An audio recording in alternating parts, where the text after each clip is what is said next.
This is the Loan Creator YouTube. We hope this video helps.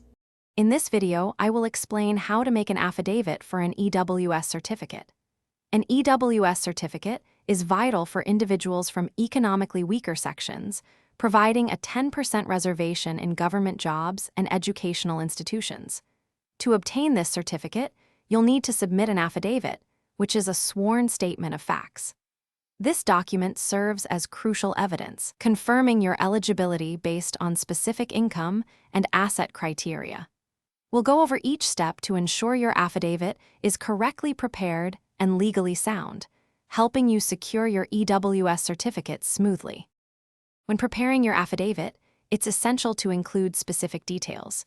You must state your full name, your father's name, and your permanent address. Crucially, declare that your annual family income from all sources is below 8 lakh rupees.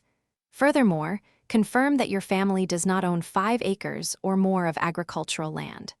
Also, specify that your family does not own a residential flat of 1,000 square feet or more, nor a residential plot of 100 square yards or more in notified municipalities, or 200 square yards or more in non-notified areas.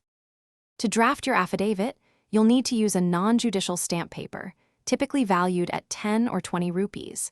Ensure all the declarations regarding your income and assets, as discussed earlier, are clearly and accurately stated.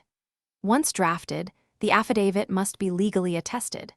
This involves getting it signed and sealed by a notary public or an oath commissioner.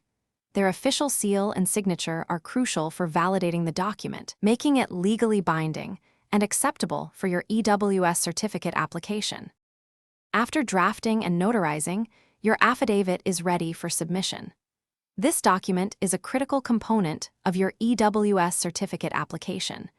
You will need to submit it along with other required supporting documents to the designated issuing authority.